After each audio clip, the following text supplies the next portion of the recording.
Yeah, when I was like 11 years old, my father pretty much disowned me. And it was because I wanted to do music, which is so crazy. So whenever he felt like being my father, he would be my father. And when he didn't, he wasn't. So my mother was always there. Hello, everybody, and welcome to Listen to Black Women.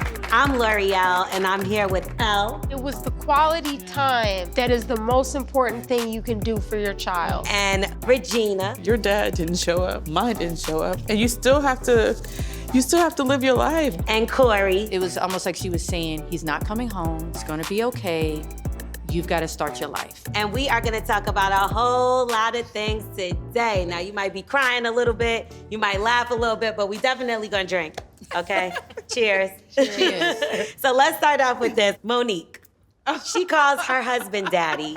But there's different reasons. Have y'all ever called someone daddy in the bedroom? No. No? Never. Me, I have. Me, guilty. In the bedroom, maybe. But in like real life, no. Like, I'm not gonna be like, Daddy, can you give me a Starbucks? Like, you know? Guilty again. But here's the thing. You raising your hand too. I see some of y'all. Oh my God. It's like an ego stroker. That's what I think. I've been asked, and I'm like, yeah. Wait, he's asked you to call Yeah, him? why don't you? And I'm like, Oh, see, no, then I wouldn't. yeah. I wouldn't call it. Not if you asked Yeah. me. For some Are you reason. just gonna do it by Yeah. That gotta be earned. That has to be earned. No. Well, she said it's because he's raising her. Oh, Wait, God. what? That's the Yes. repeat. It's all over Grown-ass Monique said, She this said- man Yes. is raising her. Yes, you did. Okay, I'm a drink now. I'm Raising. leaving. So, I mean, in a sense, right? When you're with somebody, don't you feel like y'all kind of teach each other and y'all help grow each other? Right. But like raising just sounds like That's- father, not daddy. No, that's different language. And I agree with everything you said up until the raising part because, yeah, me and my partner, I am learning things from him. And even though I may hate it, I'll sit back and be like, oh, he was right. But that's the end of it. Right. I'm not going to go back and be like, Daddy, you were right. Oh, I no. had one father, Yeah. and God rest his soul, but no. Yeah. No, that's it. Yeah. Yeah. So I totally divided the two terms. Maybe it's because I never referred to my father as daddy. So I don't, okay. the first time I probably heard daddy was in a porno. I don't know, but so I felt like it was okay. That's acceptable. Yeah, but That's your dad. entry point. That was your entry point. Yeah, that was my entry level. Yes, you know, yes. so I think that's good. But to say like raising, that's too much power for me. That's a lot. Yeah. I don't understand their dynamic, but to each its own. But I don't understand it. But that's not something you're going to introduce into your relationship. No, I think I passed that. No.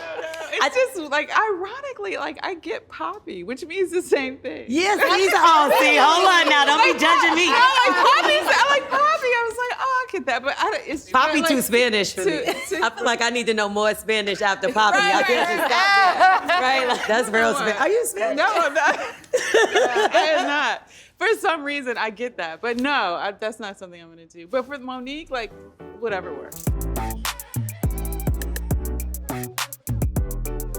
Okay, now this is Listen to Black Women, the book club, okay? Yeah. And we are gonna talk about an amazing book, a book by you and several other ladies. We'll Yes. put it like that. You are also in the book too, Corey, I as have it well. propped up now. He Never Came Home, okay? So this is a collection of stories, essays. Not only are you in the book, Corey, but you also have Regina King in Yes. here. You have a bunch of women and their stories. And I have to shout out my editor, was Deneen Milner. Okay. And Oh, she wow. said to Yes. me, I said, what kind of stories are you looking for? And she's like, write what you know. One thing I know about is growing up without a dad. So when the book came out, I was like, okay, it's done. Like, oh my God, it's done. And then we sold out of the first print run. Like, Come in on no now. time. Make some noise for that, because people ain't reading books. People ain't reading books like they used to. Make sure y'all go and get He Never Came Home, download it, get the Audible version. Don't we have to support our Black sisters? Black creators. They say this a lot, and it always goes and falls back on women, I feel like, when they're like, oh, well, relationship-wise, she doesn't do good because she never had a father in the house. I hadn't heard that a long time and a lot of times. Yeah. And I'll admit, once a therapist told me, she said my issues with men was because, long story short, my daddy didn't come home one night at a very pivotal point in my life. And she was telling me that that was a part where I realized men were not gonna come support me. And it kind of went back to that moment. And I was like, oh my God, you may be right. You know what I mean? But after she gave me that awareness of it, I tried to, in my next relationships after that awareness, I tried to like not make that a point. I made a point of saying like, this person is gonna be here for me. This person is not my father. This person is, you know, all those things.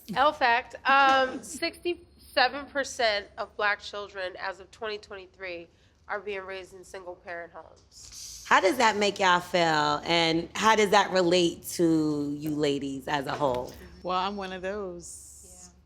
Me too. I was raised by a single mom, and I never met my father. You know, when you're a kid, like that's just your life. Yeah. You know. But it's funny, when I was 22. I'm sorry, it was my first apartment, and there was something wrong with the vanity in the bathroom. So I called my uncle only because he was an adult, not because he was necessarily a man. I was like, and all my uncle did was step out of the car. He didn't even say anything. And like all of a sudden the bathroom could get fixed. Yeah, And I was like, are you kidding me? I've been begging you for 2 weeks. I'm about to be sleeping on the C train. It's almost like Shaft, like his foot came out of the car. And like the whole thing changed. And I was like, wow. That's crazy. And Corey, you say you grew up. So my situation's a little different. I did know my dad. I grew up with him partially for my life. But what happened for us is my dad became a drug addict. And as we all know about drug addicts, they're not the most consistent people in your life. And yeah, the day I was going to college, he just didn't show up. He didn't show up. And I lived in an apartment building. I'm from Maryland originally. And I'm walking up and down the parking lot waiting for him. Wow. And my mother, who's like Regina, my everything, was working 2 jobs at the time. She put her head out the car and she said, Corey, let's just go. And it was something about the way she said it, that it was almost like she was saying, he's not coming home. It's gonna be okay. You've got to start your life. But on the flip side, I have a daughter now. I'm with her father. And to see that, like there was an incident my daughter had at school and she called us crying. She was like, oh my God. Her dad jumped up, went, and met her. Like it's shocking to see it, and sometimes it's a little sad because these things trigger where you're like, well, my dad wasn't there for me, but it's also so beautiful to see how much a man can love his little girl. Yeah, I love that. That's an amazing story. Al, I know this is a little tough. It is. So I recently lost my dad, and I was closer to him than any 2 people could be. Wow. I loved hearing your stories, and he used to say that when I was born, my eyes were closed and I opened one eye and looked him dead in the eye, and he was like, oh shit. He was 23 years old. Oh wow. And he was the greatest father. I mean, he would be like teaching me algebra, 6, 7 years old. He was teaching me to sing this back. He took me to the beach one day and he let the waves crash on me and he said, stand your ground. That's in my bones when it first happened. As devastated as I was, I had to realize how grateful and how blessed I am to have had him for the time that I did. And that like, actually, today is his birthday. Today would have been his 60th birthday. And I'm working, which is all he would want. If you know me, you've met my dad. Like anyone in the business knows that it's Jimmy and Elle. Like, he managed me throughout my whole career. And now that I'm doing this on my own, I just feel his presence. And so I'm grateful. I know that the conversation comes up sometimes about like finances, you know, maybe fathers feel like I'm not in a position to do this or I don't. Look, my dad, if he had $5 in his pocket, he would take me to the park. We would do something free. We would go for a ride. but it was the quality time that is the most important thing you can do for your child. And I do notice that some men kind of feel like they don't add up in certain aspects, so they remove themselves from the situation as a whole. But you saying that speaks volumes, because it's like, listen, do what you can, because that's what our mothers had to do. I was gonna say, y'all don't think our mothers always felt they couldn't do everything all the time. Me with my father, it was extremely different. His love was like conditional. So it was like, if he was happy with the situation, then he would be around. When he wasn't happy with the situation, then he wasn't around. So if you ask anybody else, he has other kids, but they're not from my mother, they would say that I was the favorite, but I didn't see that. Everyone thinks everyone I else didn't had see it that. better. So I found out my father passed away on social media. Oh, wow. I wasn't invited to his funeral. Yeah, it was a little hurtful, but at the same time, he had to be removed from my life because he was really nasty to me, and not in a physical way. It was how he spoke to me. Yeah, He spoke down on me all the time, you know, and it was hard. Like it was a like, I don't like to talk about him, but this is what we talking about. So, but when I was like 11 years old, my father pretty much disowned me, and it was because I wanted to do music, which is so crazy. So whenever he felt like being my father, he would be my father, and when he didn't, he wasn't. So my mother was always there.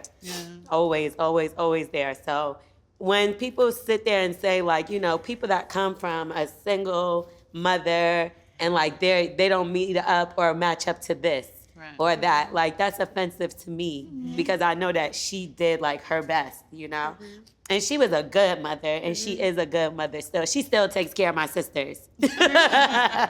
But L'Oreal, she did more than her best. but yeah, She she's did amazing. it. She raised you, You're and look at you amazing. now.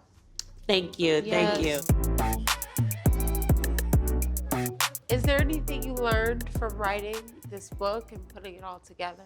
What I learned about myself is like, I see why I have so much like hyper independence. Did you feel like it healed you, or? I think now, I mean, when I was writing it, it was so, I just wanted it done. It was like, I missed my publishing, I missed my deadline. It was just like, oh my God, and I was working.